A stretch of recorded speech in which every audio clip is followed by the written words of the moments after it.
Niagara-on-the-Lake, Betty Disero here. Welcome to Coffee with the Lord Mayor, our monthly coffee.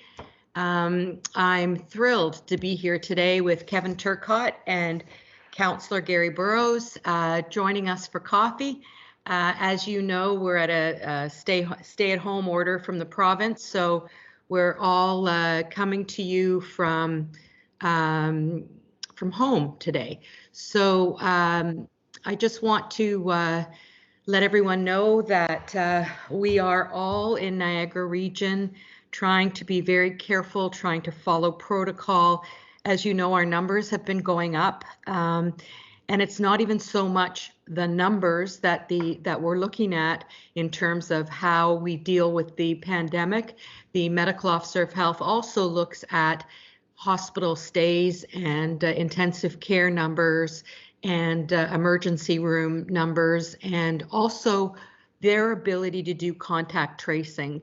It's really difficult for the Department of Health, if the numbers are increasing at a great degree, to get to do that contact tracing to find out where the virus is going in the community if they're overwhelmed. So these are some of the things they're looking at when they're dealing with trying to control the spread of the virus. And I just want to start off by saying that I am so very proud of the people in Niagara-on-the-Lake that have been following the protocol, wearing a mask, keeping a distance, washing their hands, going out for walks from their house, and just trying to protect each other. So hi, Kevin. Hi, Gary. Thanks for joining us today. I'm going to start off, as you know, I've been inviting people to join me for coffee in the last couple of months. And I'm going to, because I want the public to get to know our staff and our members of council more, and that way you feel more comfortable in contacting them or just getting to know them. So I'm going to start with Kevin Turcotte. Kevin is the manager of Parks and Recreation, and he is a very popular guy these days in terms of dealing with the pandemic, and actually just generally. We everything that you see in our parks, in the flowers that we have going out on boulevards, and that is all thanks to Kevin Turcotte and his staff. So hi, Kevin, how you doing? Good afternoon. How are you, Lord Mayor? Good, good, good. Thanks for joining us for coffee. Just want to start off by maybe asking you to talk a little bit about your department, how many years you've been with the town, a little bit about yourself, how you started, and who you work with, and things like that. So over to you, Kevin.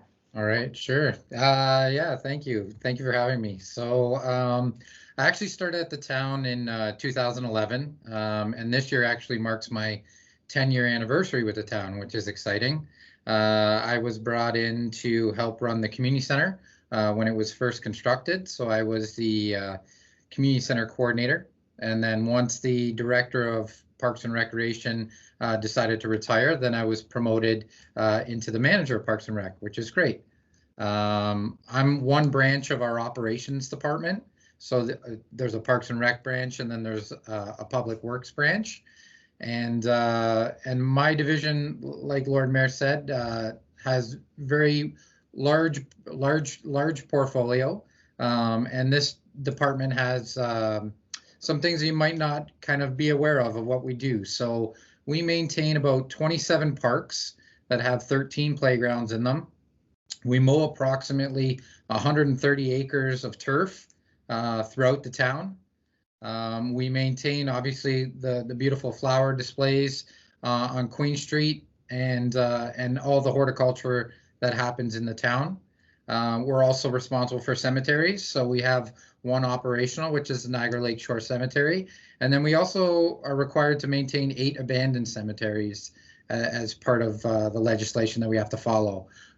We maintain all of our public washrooms, as those were high profile the past year and a half for sure. And we're also responsible for 33 facilities in town, and that could range from arenas, community centers, pools, fire halls. All of those facilities fall under my portfolio.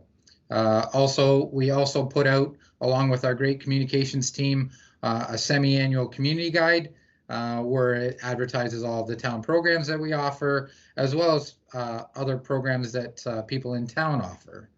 I do have a great team, as Lord Mayor said. I have Mr. J.B. Hopkins. He leads our parks and horticulture team. Mr. Hans Pauls, who leads our facilities team. Mr. Dave Voot, who leads our cemetery and mowing crew, and Mr. Dan Maxnuck, that leads our recreation side of the division.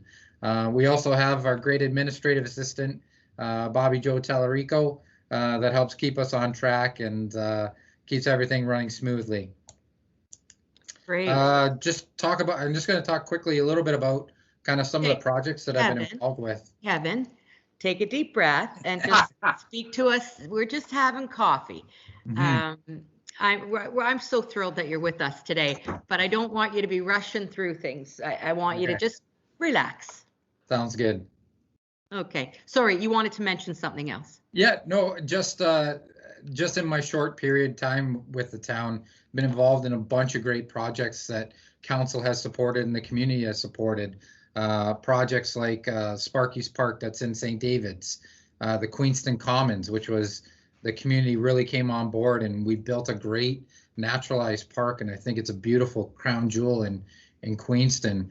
Voices of Freedom Park. We worked on that project. Yourself and council were leading the way, and I think that project took close to 3 years, but I think what we have down there is fantastic to recognize Black history in the town. And then, of course, our Communities in Bloom participation, provincial, national, international winners, really great program that really has helped build this community and tightened it up and brought everybody from Glendale to Old Town to all the 5 communities. That program really helped unite the town, and I know Lord Mayor as driving force when you and I were on Communities in Bloom together. We were driving force in doing that. And I loved that committee. Didn't you like that committee? That was a great committee. Yeah. It's really fun. It's just nice to do that community engagement piece and get people active, and especially with COVID, you just want to. It's a healthy thing, right? So yeah. And you can kind of do it in your own space too. Yeah, and you also redid or added some improvements up in Glendale, in the park in Glendale. That was really great. I went up to take a look a few times, and when it was able to be used, it was being used really well, and people were out playing basketball and things like that. So that's really good. Tell me something. I'm not as familiar as I probably should be. You do a lot of work with the Virgil VBA, the Business Association. Tell so that everyone knows all the wonderful contributions that they've made working with you to our town. They really are a great, dedicated group of people, and not a lot of people know how much they do. Yeah, so I've been the staff rep since I've been in the manager position, and the Virgil Business Association is a great partner with the town. As everybody knows, they host the Stampede every year that I guess we're able to. The past one was canceled, and they fundraise for community activities. So they have helped sponsor sports teams in town, but also they were a key driving force in the splash pad, in the playground, in the fitness center, in building the new skate park that we have out there that's fantastic, the pavilion. So a lot of elements that you see at our Virgil Sports Park, as well as being a contributing factor for our arenas and our renovations. They're really the driving force behind helping the town fund those initiatives, and it's been a really great working relationship, and and moving forward with kind of the Virgil streetscape, we've kind of started talking about that and how that could really help beautify the main street in Virgil on Highway 55. So really great group of people, really dedicated, and very generous for sure. Yeah, yeah, very devoted to the town. So, hi, Gary, how are you? I'm very well. Good, good. And is it okay if I call you Gary, or would you prefer Councillor Burroughs? Ha! I think Gary would be just fine. Great, wonderful. So welcome to the coffee hour. I just, you have been so responsible and a brilliant part of this town for so many years in different positions that you've held, and even in your personal life to the town. You know, being the former chair of the region, regional councillor, former Lord Mayor of the town of Niagara-on-the-Lake. How do you see, first of all, tell us a little bit about yourself, and then I'm going to go into, once you're done that, some of the committees you're currently sitting on. But tell us a little bit about yourself, and also how you see the town through all your tenure of all these positions, how you see it changed, and good or bad. Well, do we have an hour, or just no? Fairly briefly, I came to Niagara-on-the-Lake in 1964 and owned the Oban Inn for 30 years. Was chair of the Shaw Festival, Chamber of Commerce, and all of those typical groups. Became Lord Mayor in 2000 and was there till 2010. Then regional chair, as you said, from 2010 to 2014, and was on regional council for almost 20 years. So I have that kind of background, but more importantly, having lived and worked in the tourism business, I've always seen, and this goes back to a short stint on council in 89 to 91, that the whole question of tourism is a matter of balance between residents and the important role we play in tourism. So I think that gives me a bit of background on why it's so important. We are a tourism town. I would say minimum 95% of people that came here and live here came here as tourists to start with. And so it's important to understand we need to balance the needs of residents and our need for tourism. And it goes beyond just, yeah, nice to have tourism. We benefit as residents from all the great wineries, the hotels, the restaurants, the theater, all of those things that are tourism based, but we benefit on a daily basis when we're open. So I think it's a great mix, and many people, I've seen it over the years, many people come to town and then expect whatever they left, those are the rules that we'd be playing by here. And it is tough. I understand moving, all the things you took for granted where you came from may not be the same case here. And so getting that balance and that understanding is very important. We'll talk, I guess, on some of the current committees. I'm very pleased both short-term rentals and the environmental committees that I'm on, and the St. David's Pool, but the short-term rental is an exciting group of people. And the first thing we decided to figure out, and we meet every Wednesday at 2 o'clock for 2 hours, and we've been doing that for many, many weeks now. But it's an extraordinary group of people from all sides of the equation. So the anti-tourists, the short-term rental people, It's a great mix, and we're really getting into really good detail, and we have another meeting tomorrow. But I think one of the things is that staff, and in particular Peter Todd, our clerk, has been exceptional on getting response to the data. We really haven't had data dealing with short-term rentals or complaints or any of those things. And he's done an excellent job, he and his staff. I don't know who he uses, but I must really congratulate him for helping our committee understand the issues. Right. And I think there's a place for short-term rentals, don't you, Gary? That in town. I come from the hospitality business. Yeah. And way back when I first started in 1970, I thought, oh, I don't want short-term rentals. I want all the business coming to me. Yeah. And then it didn't even want anybody going to another hotel for a meal because I wanted all their money.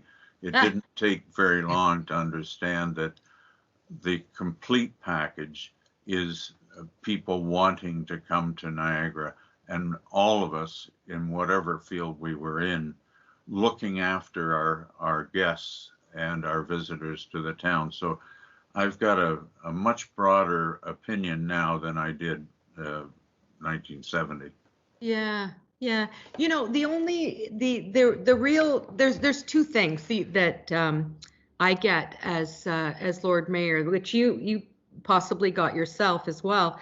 What is that people that don't keep their lawn up, and people that don't have parties till 2 or 3 o'clock in the morning. Though that seems to be the two big issues that somehow need a solution. Yes, and property standards, and then the parties, and what we've, through Peter getting the data, we've been able to find that it's very, very few that are abusing the situation. And the most important to me thing I'm hoping we come up with down the road is that we keep talking about fines and enforcement and sending our staff out at midnight to tell people to be quiet. I think under the new system, every short-term rental, not bed and breakfast, every short-term rental will have a property manager who will, with Granicus being our new system, will get a phone call from Granicus whenever the complaint is filed on a number that's going to be announced to everybody shortly. Right. And it's really I want to take it further than that. Now, Granicus only does short-term rentals. My belief is noise complaints. All of those complaints that we have throughout the town, it's a great, if Granicus would do it down the road, they have the data and the timing and the professionalism that when and if we need to go to court, we have the backup to go there. And you can't send, first of all, our enforcement people won't go out at night alone. So they would have to have police backup. You know, it's tough to get police backup for a noise complaint. So I think our process is going to change, and I think it's going to be terrific. And then I'd like to move that part of the enforcement, short-term rental, into other areas like noise complaints and other complaints. Yeah. Well, that's great. And so you sit on other committees like the airport committee, the St. David's Pool committee, and also the finance and audit committee as well. Yeah. That's great. And so, the environment committee. I'm bringing forward a little project in Virgil that I think will be, well, if I can get the committee to agree, will be very exciting, not only to enable people to understand what the Environment Committee does, but there's an area in Virgil that really needs some work, and we need to involve the businesses around it and also residents around it.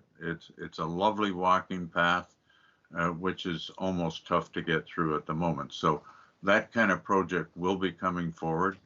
And I think it's a great opportunity for the residents to understand, yeah, we have an environmental committee. What do they do? Yeah. And are we going to solve the world's issues, or are we going to start with Niagara-on-the-Lake? And so Yeah. that's our focus. Great, great. So, let's talk about, so you're both really active, you're both involved in a major part of what's happening in town.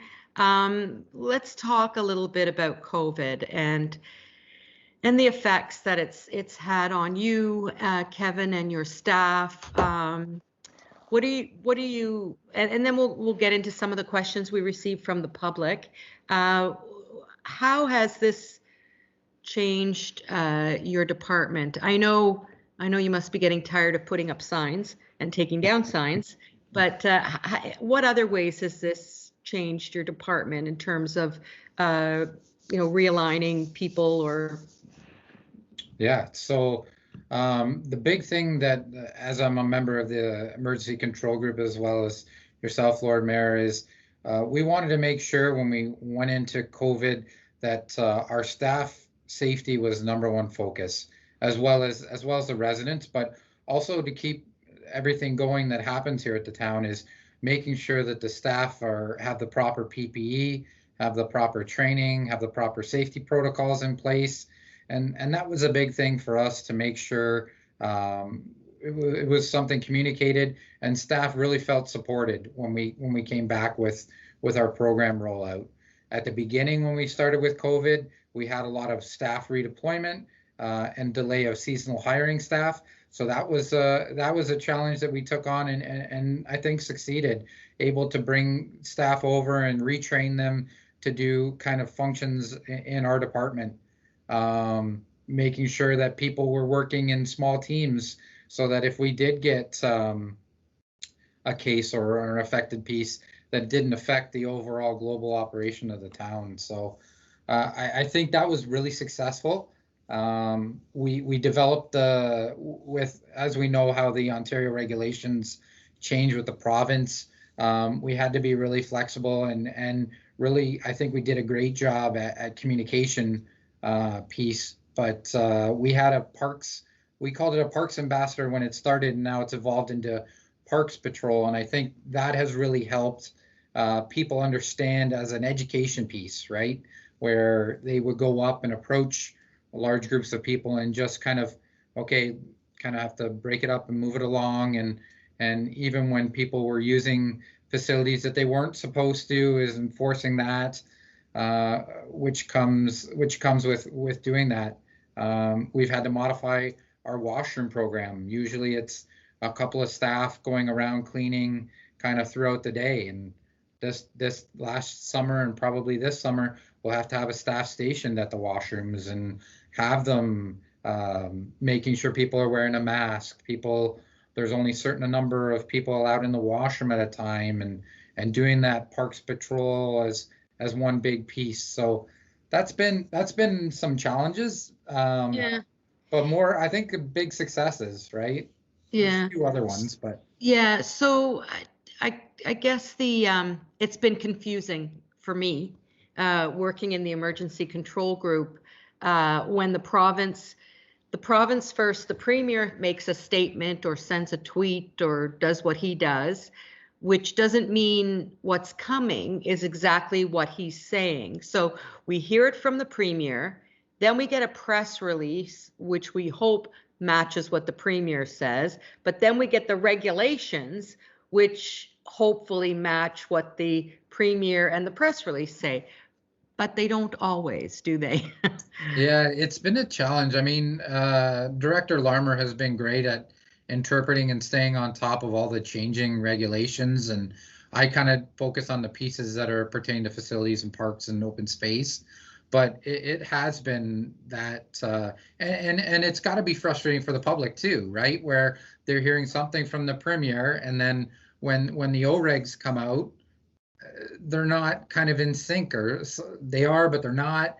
And that's where people get frustrated. And that's where, unfortunately, town staff kind of take some heat for that, where we have to enforce the Ontario regulations, not technically what the premier Premier's said. saying, yeah. And Gary, you would know that while the region tries to stay together in one unit and do things together, sometimes there are mayors that march to their own drums. We, for example, we decided to declare a state of emergency prior to the rest of the region coming in, just for a number of reasons. But now with the playground equipment being able to be open, but parks benches aren't being allowed to be open, we've got ours fenced up, but you drive down and into other municipalities and they're just opened up. And some of them put signs or a yellow tape, but do you find that as an issue when you're talking to people, Gary, that we're not all in sync all the time? Well, that's one of the things but I agree with you that Niagara-on-the-Lake should do what we believe is the right thing to do and not worry whether Niagara Falls chooses to do it or not. But my big concern coming from the business community, I can tell you, my 30 years at the OBAN, I had 108 staff. I would not have survived the pandemic. However, the poor business community on Queen Street, as an example, they're allowed to open, then they're closed. Then the patios are allowed, then they're not allowed. And yet the shopping malls are allowed. The rules don't seem to make sense, and it's nothing that we can do locally, but provincially, they have to allow much more leniency for the small business. They're the survivors. They're the ones that need to survive and employ many workers in our town. So while we're following the rules, it doesn't seem very just to those individual businesses. And no matter how we help them, until the province actually says, yeah, those small businesses, they were already limiting people coming in. We were enforcing the mask bylaw. We had the ambassador program. All of those things were working well, and then suddenly they're closed. So yeah. I understand they're frustrated. I'm frustrated as well for them because I think the sooner we get much more specific on what can be done and what can't be done, not in our town, but some of these big distribution centers in Brampton, for example, they should all have had the shots. I know we've done the seniors, and since I am one, I got mine.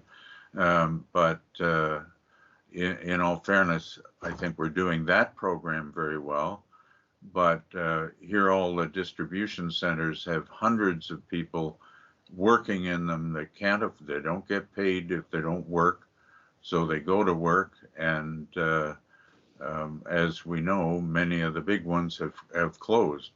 That's more critical and needs to be built into the provincial answer quickly, and then we can get out of this thing. Yeah, it does seem that what's happening might be a little irrational. Yeah, in terms of the rules that are coming in, but poor Kevin is just stuck following the rules that we receive. So one of the questions, Kevin, we had from someone was, why is the town blocking off picnic tables, not benches, but picnic tables, and stopping people from going outside and enjoying the parks, especially when you can just drive down the parkway and do whatever you want there. So I'm going to ask you to take a little bit of time to explain what's allowed, what's not allowed, and then we have 3 jurisdictions in Niagara-on-the-Lake, which makes it even more difficult because we're not in control of what happens in those 3 jurisdictions. There's our parks, which you're going to start to explain in a minute, but there's also Niagara Parks Commission, which is a whole different authority, even though they're in Niagara-on-the-Lake, and then we have Parks Canada. So, but as a resident, I don't see the difference. This is my home. I'm in Niagara-on-the-Lake. Why shouldn't I be able to be allowed to go and, you know, sit on a bench in Queens Royal? I can do that on Niagara Parkway. So just explain to us the last machinations of rules that came out and what you're doing. Sure, yeah. So kind of to answer that first piece of the puzzle, when the Ontario regulations came out, there was a lot of things that were open and closed, and one of them were picnic benches, or picnic tables, let's call them. Benches themselves are allowed under the Ontario regulation to be open, and so we've kept them open, but picnic tables have to be closed off. And I think the main reason for that being it's to discourage the mass groupings of people. Right now, you're only supposed to be, let's call it bubbling, with people that you live with, or you can be joined by one other person that doesn't live in your house, that lives alone. So that's why I think the picnic tables were added into that, because it does, and that's the good thing, but also the bad thing about a picnic table in a park. Everybody wants to go and sit there, set up your picnic for the day, and enjoy the green space and the amenities that are available. So when that regulation came out, that's why we had in the first wave, we actually removed picnic tables from the downtown parks, just because of the amount of traffic that we were getting there, and that was very, very labor intensive to do that. So this time we just decided to group some benches together and then fence them off. Or picnic. See, there you go. Confusion again, right? Benches and picnic tables. So throughout the pandemic, though, parks have always been allowed to be open, so we've never really restricted people's access to the green space. So walking paths and green space.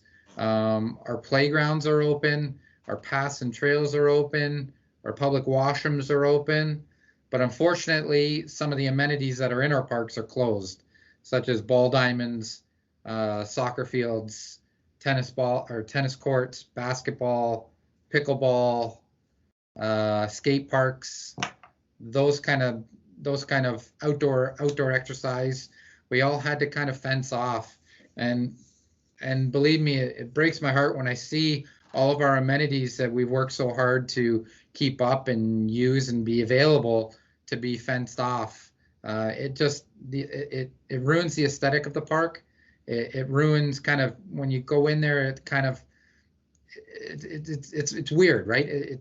We're in a weird time, but ideally we like our parks where people come in, they feel welcome, they look at the beautiful horticulture, the turf, and the amenities that we have. So, but it's all for safety, right? Like it's all, and it's all in compliance with the Ontario regulations. I think, Lord Mayor, certainly I think the town staff are following the rules that are correct. The problem occurs when the Niagara Parks Commission, which is a provincial agency, doesn't have a set of rules for the parkway. And as you know, if you drive up on the weekends up the parkway, it's just filled with people, with barbecues, with everything else going on, and certainly large groups. And so residents would say, well, they're doing it, why can't we do it? And it should be, why aren't they enforcing the rules the way we are? So that's a real issue, and it's irritating to many of us as locals. Yes, absolutely.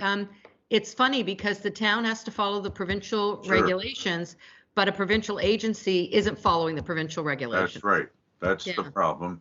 And, you know, maybe we should send a nasty letter to the Parks Commission saying, please, you're hurting our efforts to follow the rules. I'll leave that up to you as our member of the Niagara Parks. I was going to say I'm on the Parks Commission, and they just don't want to listen to me. Oh, I see. I think if some of the couple of the members had their druthers, everything would be just open period. Yes. But I that's know a it helps, but it political, might that's be a there. political discussion for another day. I don't want to say anything bad about my fellow commissioners on the Parks Commission. They're wonderful to work with. Kevin, that leads me to my next question we had from a resident. Will we see baskets this year, and are we going to get back to Yes. some kind of normal? I'll answer that. Yes. Yeah. Actually, yeah, no, I talked to JB this morning actually, and tomorrow we're going to start basket construction. So it's a program that we as staff love to put on. It puts on a 4-stage show, so everybody kind of we've had people from across the country and internationally ask us how we do it, and we're happy to. We're happy to share the recipe. I mean, the more we can get out there with horticulture and provide the lovely displays that we do. Like right now, I talked to JB and asked him how many tulips do we have in the ground, and we have over 12,000 tulips on display for people that visit the town. But you'll see we'll start basket construction, and then once the tulip display is done, usually depending on the weather, mid-May, then we'll start pulling those out and then putting in our annual displays, which we're known for. We propagate our own canna lilies, which grow to taller than me, so 6-7 feet tall. They're the focus of everybody's pictures when they come to town, along with the cenotaph. I think that's probably the second most thing that's photographed. And we're really proud of what we put on, and we're really proud of our staff that kind of, it's one thing to create them and install them. It's maintaining them, and they take a lot of work to maintain every day, 7 days a week, right up until kind of Labor Day, mid-September. You'd see those. We see our watering trucks sometimes. If it's warm out, watering trucks have to go out twice a day, just to maintain those displays. And I think the pride that the staff show really comes through. We give them a little bit of autonomy when it comes to designing. We kind of say, here's kind of the ingredients we want, and then it gives them a sense of ownership as far as they know what worked last year. Well, let's try something a little different here. I mean, our Picton Island beds are always fantastic in their tiered ways. And then our bed at Queen and Mississauga that this year will probably be its last, but we're able to kind of celebrate an organization, and this year it's the town winning that prestigious award through the Prince of Wales, the Heritage Award. The Heritage Award, yes. The Ontario Heritage Trust Award, yes, for maintaining and preserving heritage and culture. Yes, yeah, so we're celebrating that this year in the bed. Nice. So it's all those different elements, but yeah, we're gearing up. A lot of different colorful flowers that will be installed, and we always have. If you go onto the parks page on our town's website, if you don't know what a plant is, because that's another thing our staff get asked, what is this plant? What is that? What is this? And we have some cards on hand where we can just say, hey, just go to the town website and you can find a entire plant list with a picture and a name. And some people say, I'm going to bring that back and do it in my front garden when I get home. So that's another great level of customer service that our staff provide to visitors and residents. Either you or Kevin mentioned the number of tulips, and I understand that for the residents' sake that we sell them, we don't keep them. Yeah. So roughly when and how do residents get to buy the tulip bulbs? Okay. Well, every year, it used to be the Horticultural Society that would prepare them for sale. So they would dry them and sell them. The last couple of years or so, I've been doing it with help of friends. And actually last year, a resident did it all because of COVID, did it all, her and her housemate did it all at home in their garage. She's offered to help again this year. So last year we sold them in the fall, but I think what I'd like to do is sell them earlier. Go back to our routine of June. But Gary, we will send out all kinds of notices, and just to let Kevin know that we'll be delivering the tulips once we pull them back to Carol's house. Yeah. So yeah, a fantastic. I think it's a great program. Yeah, and all the money, we charge $3 a dozen, and all the money goes to the town's tree fund. Yeah, but we'll start that. I'm just trying to get that organized now again, and fabulous person who did it last year is going to help again this year. So I'm very grateful to her because it was getting too much for me to do here. So yeah. Although Gary, I wanted to ask you a question. Yes. Were you Lord Mayor when they started the program of the flowers? When did that come into effect? Do you know, I don't remember that, Lord Mayor. I'll take credit, but I don't think it was me. Okay. Okay. So here's a question to both of you. We'll start with you, Kevin, and then go to Gary. Gary had mentioned he was on the St. David's Pool Committee. The question is, will the Niagara Pool be open this summer? So why don't we get a quick answer from Kevin and then go over to Gary. So my thinking is that person is probably asking about the St. David's Pool, as we had it closed down last year just due to COVID and the escalating costs in the program. But we are planning to open both outdoor pools this summer, both Niagara and St. David's. Schedule is as usual, so we'll have weekends in June. Starting mid-June, we'll have weekends open at Memorial. And then once the kids are out of school, so it's usually June 28th, I think is when we're going to be opening both pools. And then those will be open obviously based on provincial regulations. And we'll look to see kind of what programs we're allowed to offer. I think last year we were really handcuffed in what we could actually offer to the public. So we offered, because we couldn't offer swimming lessons because it was grouping people from different households, and that just doesn't work. So so we were able to pivot and offer more lane swims, and providing an online booking system so that we could regulate the number of people and provide that distance in the lanes, and some family swims. So hopefully we can provide some sort of hybrid program, but it will just be based on provincial regulations at the time to see. But we're preparing the pools to be open for this summer based on a regular schedule. Great. And Gary, how are you doing with your committee? Well, I was just going to mention the challenge on the committee is we desperately need federal and provincial funding towards this project in the range of $5 million. It's tough for our little community to raise that kind of money.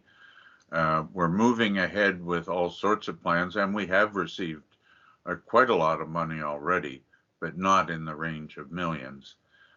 So we're going to keep working on that, and Kevin's been very helpful on the committee, showing the drawings. We may have to look at what else we can do to bring that price down, but until we get government support, it's going to be virtually impossible. Last year, Kevin did apply for funding, and we were turned down at the provincial level. It has to have both provincial and federal support for the program that we were doing. And I'm kind of disappointed, and I know the committee through Kevin have met with both our MP and our MPP to let them know this year we need that support. And it fits all sorts of programs. It's shovel ready. We're ready to go whenever they say yes. So we can build it in the time that would be assigned to the program. But until we get that federal funding, we're dreaming. It's not unlike the community center, which was back in my day. And we had to hold back for a couple of years because the feds hadn't come on stream. When they did, the whole thing moved ahead and was paid for at the time. So Kevin, keep your eyes and ears open for any opportunities to make applications for infrastructure or recreation or anything that comes our way. And we have asked our MPP and our MP, their staff, to keep researching for any grant possibilities so that it's not just up to Kevin to find them. They're supposed to be, we might remind them, Kevin, might send them another note. We're still waiting, but they're the good link, and they've been terrific. Both our representatives, provincial and federal, have been excellent in trying to help us. Great, that's great. Good. I think the community, just to jump on Councillor Burroughs there, the community, when we came out to do community engagement on the design process, I think we had a ton of engagement. A ton of people giving us feedback on the drawings and amenities and things like that, and orientation within the park. So that was another great project to kind of help lead the community through to kind of get to a product. But as we know, in building, especially with COVID and the cost of building materials, it's not going to come down. Yeah, unfortunately. I was going to jokingly say that we've taken out the gold lining, but it was never in. So no, that gold may not be funny. Yeah. So Kevin, just while we're up in St. David's, the that sort of backboard is being built for the tennis court. Oh, okay, yeah. I'm sorry? The hitting board, yeah. The hitting board is being built by, we've had some volunteers, the St. David Lions Club, and that's going up. When do we anticipate, I think they were looking also for squeegee and a bench and all that. When the province opens up, will we get that other stuff in there too? Yeah, I think so. I have to touch base with my contact from the Lions Club and find out where they're at in constructing that. And I think once we're in through the stay-at-home order, you'll see that kind of those elements kind of come into play. Okay, great, good. As it relates to the St. David's Pool, the pathway, what stage is that at now? Oh, down to Cannery? Yes. Yeah. So we were able to complete. We got base course asphalt down on the trail. We got that done in the fall of last year. Right. We still have to put top course asphalt on it, but we have a couple of benches and a couple of way stations in that. And then JB and Brett have also been working on a renaturalization to help green up both sides of the pathway. But yeah, that was open for kind of winter travel, and we're looking to extend that pathway. Jeff and his team, Jeff Weiss from Public Works, is looking to extend that path to kind of connect up to York Road. So when we're ready to connect to the infrastructure that's being built at the Four Corners, we'll be ready to go. So that will kind of help alleviate, because I know that some residents in St. David's traveling up 4 Mile Creek Road is always a challenge. Yeah, that's hard. With busy traffic and things like that. Trying to get to school, right? Kids got to get to school. Great. That's great. So, Gary, there's another committee that you're on that is near and dear to me, actually, because I'm interested in airports. You're on the airport committee for the town, representing our town. It's, as you know, the airport, I don't know if people know this, but the airport's owned by St. Catharines, Niagara Falls, and Niagara-on-the-Lake, although the land belongs to Niagara-on-the-Lake. Tell us any sort of capital stuff that might be going on. I've got a few minutes left. Maybe you can just let people know what's happening. Well, certainly, I must say it's another one of the great committees that I do sit on from the town, and has representatives from the 3 municipalities plus some others. And so we've been working on sort of a master plan of what may happen down the road. And it's been a long process, but now we're starting to finalized what we think will be at the airport. As you mentioned, the town owns the land and must own the land. They can't sell it or it goes back to the federal government. So that's the only restriction, and that's not a bad restriction. I kind of think that Niagara-on-the-Lake, it's in our town. We should have a say in whatever goes on there.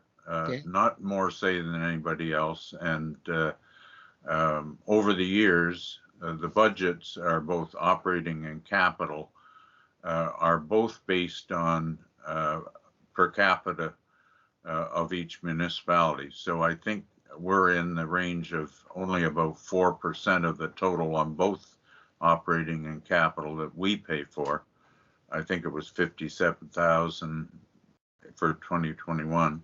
Yeah. Relative to hundreds of thousands that both St. Catharines and Niagara Falls have to pay. They're not excited about continuing to do that, but that's the current status. Great, wonderful. So the Finance Committee, how's that going? How you doing there? On the Finance Committee, I mentioned it on last night. I think that we should have a meeting. We typically, it's become the Budget Committee, so we typically don't get going until we start on the 2021 budget, which is in June anyway. But I think we should have a meeting. I'm not the chair, so I'm just suggesting that we should have a meeting to outline where are we so far this year, and what are the prospects? What are the new budget items going to look like? Because we're having a new program, the town has purchased a new program for budgeting to help us with that. But it'll also produce some interesting finance reports that should make it easier for residents to appreciate and understand better than they have been able to in the past. So I'm looking forward to it, but I think we need a meeting cranked up fairly soon. Great, great. And I think you were on Music Niagara, but I know Yes. you're interested in the cultural landscape Yes. for Niagara-on-the-Lake. And any comments there? Well, certainly I was pushing at the time. I was also chair of Shaw from 94 to 90. No, that was chair of the Parks Commission 94, 97. Chair of Shaw way back 82, 83. So culture is so important in our community that we really need to support it. And we decided not to move ahead with our grant program. Didn't even ask anybody if they needed any money from these programs last year. And I'm hoping next year at least we'll ask whether we're able to give it or not. Okay. So with COVID, yes, the Minister of Tourism said, in a pandemic, don't panic, plan. yes. So this, I believe, is what Council has been doing, and we've gotten a lot of our plans coming into place. That strategic plan. Hopefully, the region will finish with our OP as soon as they're close to finishing theirs. So I see a lot of things being planned for Niagara-on-the-Lake. We still have our tourism strategy to be done and transportation master plan to be done. But I think coming out of this pandemic, I believe these plans will put us in a great spot for recovery. I'm just wondering. I agree with you, but again, coming from the business sector, which is along with the cultural sector, planning doesn't put money in their pockets. And No, so, we, as I mentioned, We've always had discretionary grants. We decided not to do them last year because we were holding all these cultural, and there's many of them. It's really the background for our residents as well. Not only do they volunteer at all these organizations, but they benefit for participating, and they're high quality, all of them, Yes. including my Music Niagara. So Yeah. I'm hoping that part of the plan is at least ask if there's something, because it's all program based. If they have something they want to bring in, we should consider it. But they're such a key part of our background. And for most residents, I mean, I don't know how many hundred volunteer at Shaw, but there's hundreds and hundreds of volunteers in the cultural sector in our community, and they love volunteering. That's the point. Yeah. Kevin, Nursery School, still under construction? Yes. Has COVID stopped that?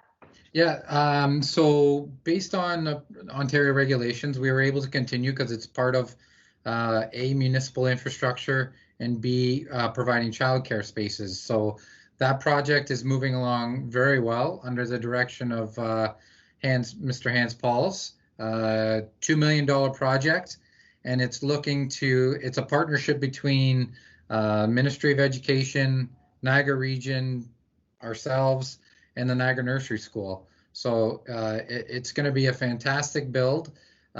It'll have spaces. I'm just reading the numbers, so don't get it wrong. So yeah, it'll be able to provide space for 10 infants, 15 toddlers, 24 preschoolers, and 20 school-age kids. So that's 69 spaces available for childcare that's desperately needed in this town.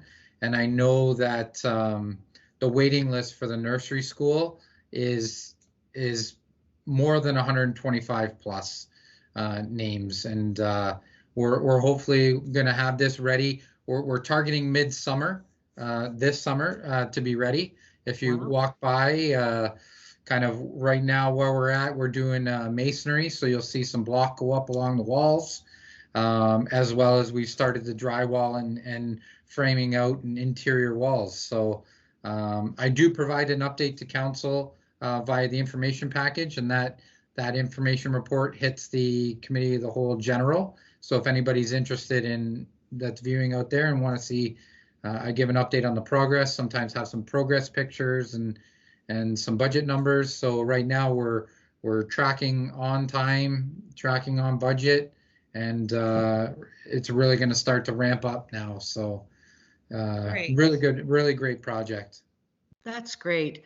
Well, I want to thank both of you for sharing a coffee with me here today, and just letting residents and business owners get to know you a little bit better. Cheers. I just in closing words to the community, again, I want to thank those of you that have been patient during this frustrating and awful time, this year that we've gone through. Our gratitude to those of you who are following the protocol and keeping each other safe is overwhelming. It's because of you that our numbers are not even higher than what they are. Remember, everyone, to always choose kindness and be nice to your neighbors and family members, because we are all dealing in a very stressful, emotions are high. So just to say thank you, and thank you to the two of you for joining today, and all of you stay safe, and if you need anything, now you know you can call Kevin or Gary or myself just to make a comment or ask a question. And we will see you again at Coffee with the Lord Mayor next month. Thank you. Thank you, Lord Mayor. Thank you, Lord Mayor.